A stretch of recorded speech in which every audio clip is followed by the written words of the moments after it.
जय हिंद दोस्तों, मैं मुकेश श्रीवास्तव और इस चैनल में आपका स्वागत करता हूं। तो दोस्तों, आज का जो टॉपिक है वो है बिहार का समान परिचय।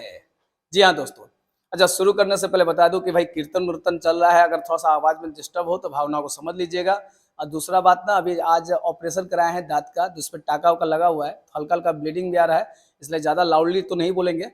और ये अभी आज वीडियो बनाना इसलिए भी जरूरी था कि वही रोज रात को 9 बजे आपका वीडियो आता है और आप वेट करते हैं, इसीलिए अभी बना रहा हूं मैं। तो चलिए फिर शुरू करते हैं। देखिए यहाँ पर ये सब्जेक्ट वाइज जो टेस्ट देख रहे हैं वो ऐप पे होता है, मुकेश सर एकेडमी ऐप है। वहाँ पे बीपीएससी, बिहार एसएससी या जीके ट्रिक बहुत सारे कोर्स अपलोड है, वहां से आप डाउनलोड कर सकते हैं। तो चलिए फिर शुरू करते हैं। देखो भाई, यहाँ पे बिहार है और ये देखिए भौगोलिक संरचना। कहने का मतलब है कि भैया बिहार का नाम बिहार क्यों पड़ा। तो देखिए यहाँ पर ना एक केंद्र हुआ करता था बौद्ध मठों का, यानी मठ। मठ मतलब बोलते हैं विहार, विहार मतलब होता है निवास करना। यहाँ देखिए विहार यानी निवास करने योग्य भूमि, और वही जो बिगड़ा रूप हो गया और उसी से नाम पड़ गया क्या, बिहार। ठीक है। अब बात करते हैं भाई, ये बिहार की स्थापना कब हुई। तो 22 मार्च 1912। इसको समझने के लिए थोड़ा सा बैक जाना पड़ेगा। जैसे मैं एक मैप बनाता हूं,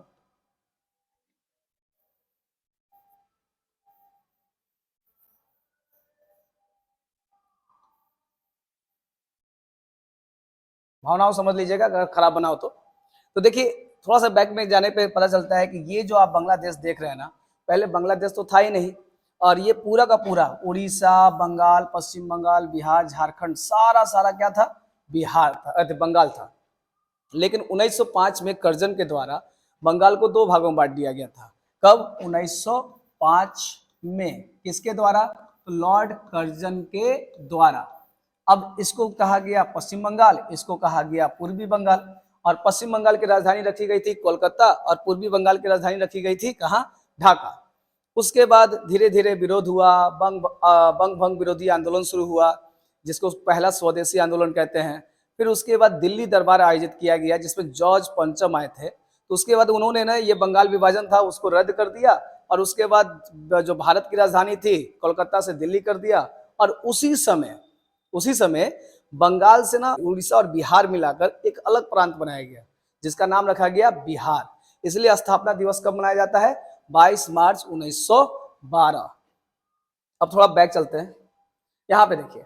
अब उसके बाद बात आता है कि भाई राजधानी, ये देखिए पटना। तो यहाँ पे राजधानी क्या है, पटना है। लेकिन इसका प्राचीन नाम क्या था, पाटलिपुत्रा, यानी पाटलिपुत्र। लेकिन यहाँ पे भी क्वेश्चन आता है कि भाई पाटलिपुत्रा की स्थापना किसने की। तो एक हर्यक वंश के राजा थे उदयन। उदयन ने ही पाटलिपुत्रा की स्थापना की, क्योंकि जानते हैं ये बहुत सुरक्षित था, क्योंकि एक तरह से ये मगध की राजधानी हुआ करती थी। तो तीनों तरह से नदी से घिरा हुआ है। और मगध की जो प्राचीन राजधानी थी वो क्या थी, राजगृह थी। वो 5 पहाड़ियों से घिरा हुआ था, इसलिए बनाया गया था सुरक्षा के लिहाज से। तो वही पाटलिपुत्र का स्थापना उदयन ने किया था। इसका एक और भी नाम था पुरुषपुर, एक और नाम था कुसुमपुर, एक और नाम था अजीमाबाद, एक और नाम था बांकीपुर। बांकीपुर भी पटना को ही कहते थे। अब यहाँ पे एक सवाल उठता है कि पाटलिपुत्रा का नाम पटना किसने किया। तो ये शेरशाह ने किया था। पाटलिपुत्रा का नाम पटना इन्होंने कन्वर्ट किया था शेरशाह ने 1541 ईस्वी में, वो देख लीजिएगा। अब आते हैं नेक्स्ट, यहाँ पे देखते हैं, बात करते हैं।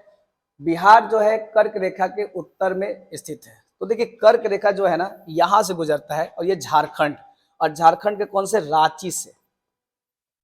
कहां से, रांची से, एकदम सेंटर है वहां पे, तो वहीं से गुजरता है। अब जो कर्क रेखा से उत्तर में है, तो भाई पहले बोल दिया गया। अब बात करते हैं अक्षांशीय विस्तार। अक्षांशीय विस्तार और देशांतर जानने के लिए इसके लिए एक खास वीडियो होता है कि भैया जिसमें अक्षांश और देशांतर के बारे में बताएंगे। लेकिन यहाँ पे अभी चूंकि इसके सीमा के बारे में बताना है, तो इसीलिए आप देख लीजिए अक्षांशीय विस्तार क्या है। तो ये जो 24 और 21 और 10 देख रहे हैं, यानी 21 मिनट 10 सेकंड, तो ये यहाँ से गुजरता है, यानी लास्ट छोर कहा जाता है। यह 24 डिग्री हम मैंने याद रखेंगे, क्योंकि सब डाटा ना ज़्यादा याद करने की जरूरत नहीं है, तो खासकर 24 से याद रखा कीजिए। और ऊपर में सबसे लास्ट तक टच कौन सा करता है, तो 27। अब यहाँ एक गौर कीजिए, 24 और 27 लगभग 3 अक्षांश का अंतर है। ठीक। अब बात करते हैं देशांतर। तो यहाँ पे देशांतर ये कहा जाएगा, लंबवत को देशांतर कहते हैं। तो वो 83 डिग्री से, यानी ये देख लीजिएगा 83 डिग्री से लेकर आपका लगभग कितना हो जाता है 88 डिग्री। तो यहाँ पे अब बात करते हैं अक्षांश में लगभग 3 और देशांतर में लगभग 5 देशांतर का अंतर है, यानी ऐसे ऐसे two two two two two two करके जाता है। हल्का हल्का ब्लीडिंग भी आ रहा है लगता है, चलिए कोई नहीं। अब आते हैं नेक्स्ट, अब देखते हैं, बात करते हैं इसकी आकृति कैसी है। तो भाई बिहार की आकृति कैसी है, आयताकार। लंबाई, लंबाई यहाँ से कहता है कब, पूरब से पश्चिम। अब यहाँ ऐसे ये पश्चिम हो गया और ये क्या हो गया पूरब हो गया। ये कहता है लंबाई कितनी है, तो भाई 4, ठीक 483। अब कहता है चौड़ाई कितनी है, तो यहाँ पे देखिए चौड़ाई ये हो जाएगा, तो ये इसका चौड़ाई कितना है 3, 4 और 5। एक चीज और भी गौर कीजिएगा, अक्षांश में अंतर कितना है तो 3, देशांतर में अंतर कितना है तो 5, बीचवा में हो जाएगा 4, तो 3, 4, 5, ये याद कर रखिएगा, ज्यादा काम आता है। अब बात करते हैं क्षेत्रफल। क्षेत्रफल की जब बात करते हैं कितना है, तो भाई 95,163 वर्ग किलोमीटर होता है, इसका क्षेत्रफल है। तो अब भाई अगर भारत में 100% भूमि है तो बिहार की कितनी भूमि है, अगर ये देखना है तो कितना होगा, यहाँ पे 2.86, ये सबसे ज्यादा पूछता है एग्जाम में, ये सबसे ज्यादा पूछता है। अब बात करते हैं क्षेत्रफल की दृष्टि से भारत का ये कौन से नंबर पे आता है।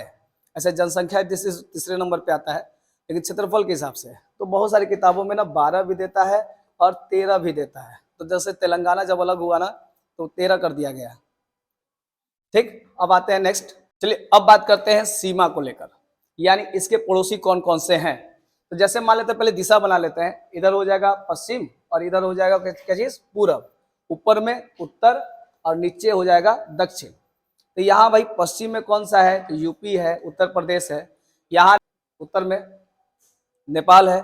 उसके बाद यहाँ देखा जाए तो पश्चिम बंगाल है, यानी पूरब में पश्चिम बंगाल, और दक्षिण में हो जाएगा झारखंड।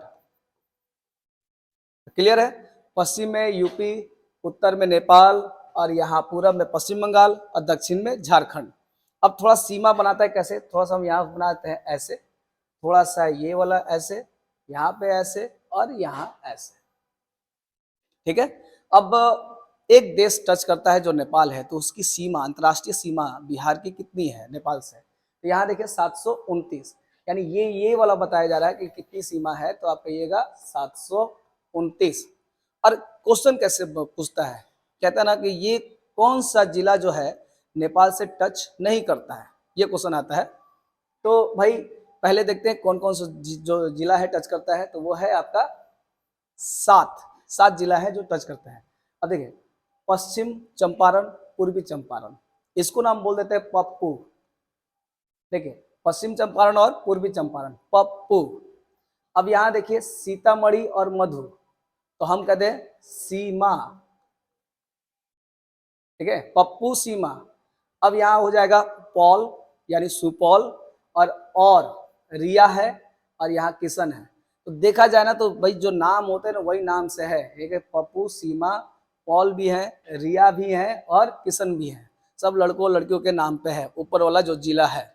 तो ऐसे करके याद रख सकते हैं, चंपारण, पूर्वी चंपारण, सीतामढ़ी, मधुबनी, सुपौल, अररिया और किशनगंज, ये जो जिला है नेपाल से टच करते हैं।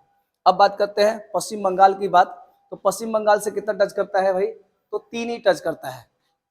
अब देखिए किशनगंज, पूर्णिया और कटिहार। तब यहाँ क्वेश्चन उठता है भाई 3, तो इसको याद कैसे करें, तो कहते हैं ना किशन पूरा काट दे, यानी किशन पूरा मतलब पूर्णिया, काट दे मतलब कटिहार, ऐसे हो जाएगा।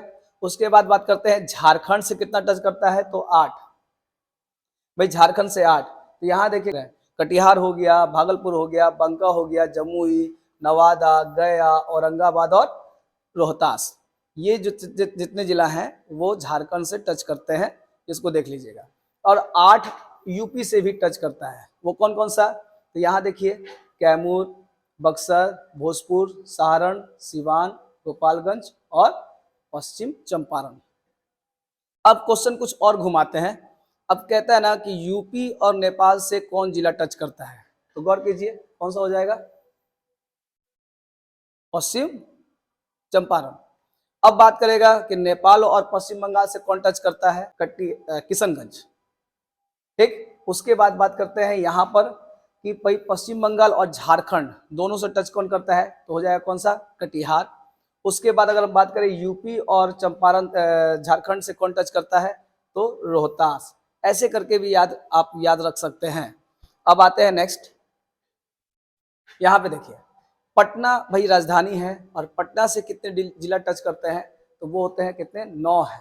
अब ये रहा पटना, आप देख रहे हैं सहारन, भोजपुर, अलवर, जहानाबाद, नालंदा, शेखपुरा तो नहीं टच कर रहा है, लखीसराय, बेगूसराय, समस्तीपुर, वैशाली, ऐसे करके भाई 9 जिला टच करता है किससे, पटना से।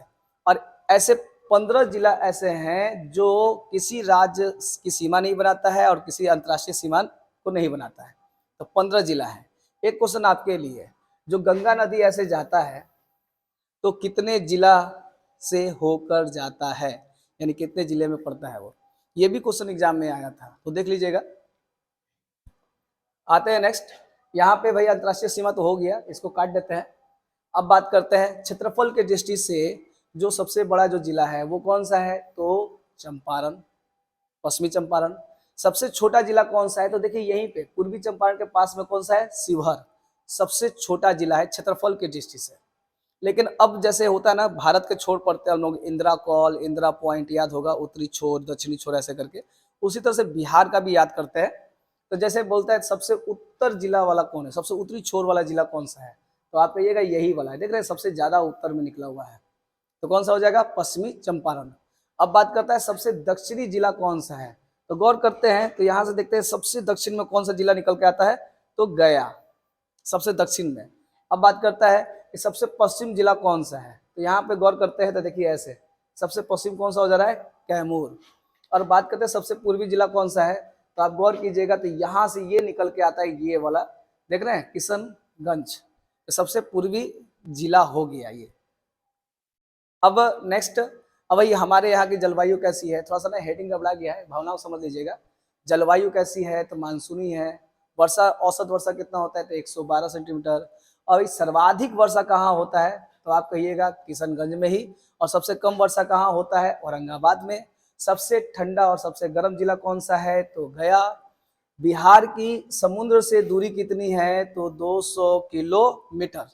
और समुद्र तल से इसकी औसत ऊंचाई कितनी है, 173 फीट, लगभग 53 मीटर। तो ये करके आप याद रख सकते हैं। तो मिलते हैं नेक्स्ट वीडियो में। जय हिंद।